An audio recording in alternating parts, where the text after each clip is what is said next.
Hello guides, আমি অচিন্ত কুমার মণ্ডল। আজকে আমি দেখো তোমাদের নন পারফেক্ট স্কোয়ার অর্থাৎ পূর্ণবর্গ সংখ্যা নয় এমন সংখ্যার কীভাবে বর্গমূল বের করতে হয় দেখো আমি দেখিয়ে দিচ্ছি। আমরা যদি পারফেক্ট স্কোয়ার হয় তাহলে সেটা তো আমরা সহজেই বের করতে পারি, যেমন 9 বর্গমূল 3, 16 বর্গমূল 4, 25 বর্গমূল 5। কিন্তু যখন এরকম সংখ্যা দেবে যে 5-এর বর্গমূল করতে বলবে, তখন আমরা কীভাবে করবো না, 5-এর কাছাকাছি একটা বর্গ সংখ্যা বের করো। দেখো আমরা 2 স্কোয়ার 4 আছে আর একটা 3 স্কোয়ার 9, তাহলে 4-এর কাছাকাছি, তাই না? তাহলে 2 স্কোয়ার 4, তাহলে 4-এর বর্গমূল কত 2 প্লাস 4 থেকে কত বেশি 5 না 1, ঠিক আছে, উপরে লিখলে। আর নিচে সামনে যেটা আছে 2, এই 2-এর ডবল নিচে লিখে দাও 4। এবার কী করো, ভাগ করো। যদি 1কে আমরা 4 দিয়ে ভাগ করি তাহলে কী হবে, 0.4 25 100, তাই না? বেশ, তাহলে এটা অ্যান্সার কত হলো না 2.25, ঠিক আছে। চলো নেক্সট দেখি আমরা। দেখো 7-এর কাছাকাছি বর্গ সংখ্যা কি, বর্গ সংখ্যা আছে 9, কারণ 3-এর স্কোয়ার হচ্ছে 9 আর 2-এর স্কোয়ার হচ্ছে 4, তাহলে 9-এর কাছাকাছি। তাহলে এটা আমি লিখবো 9-এর বর্গমূল হচ্ছে কত 3। তাহলে 3 মাইনাস, আমি যেহেতু বেশি ধরেছি তাই 9-এর থেকে 7 কত কম না 2 কম, তাহলে 2 উপরে লেখো বাই নিচে এটা ডবল লেখো, 3-এর ডবল হচ্ছে 6। তাহলে এটা কি করবে, 3 থেকে 3 মাইনাস 2কে যদি আমি 6 দিয়ে ভাগ করি তাহলে 0.6, 3 18, 6 3 18, 0.33।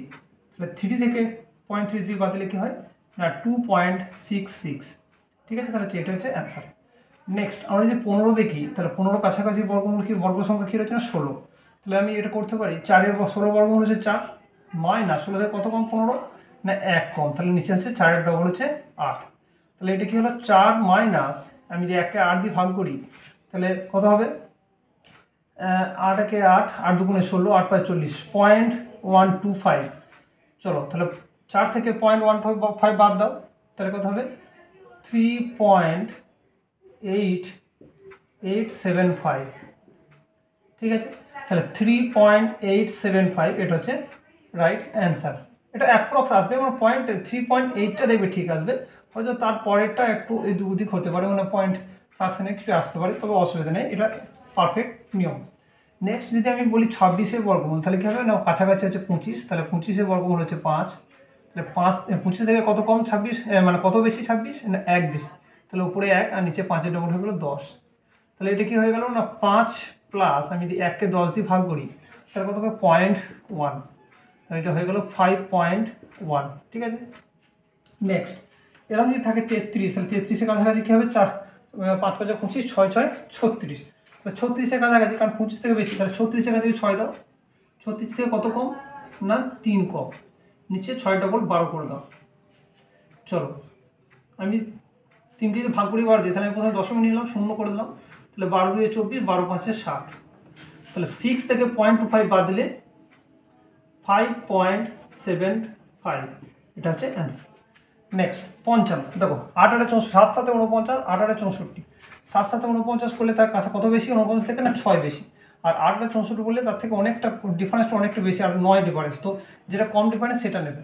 তাহলে আমি কী করতে পারি 7 7 49, তাহলে 7 প্লাস 49 থেকে কত বেশি না 6 বেশি, তাহলে উপরে 6 নিচে 7-এর ডবল 14, তাহলে হয়ে গেল 7 প্লাস,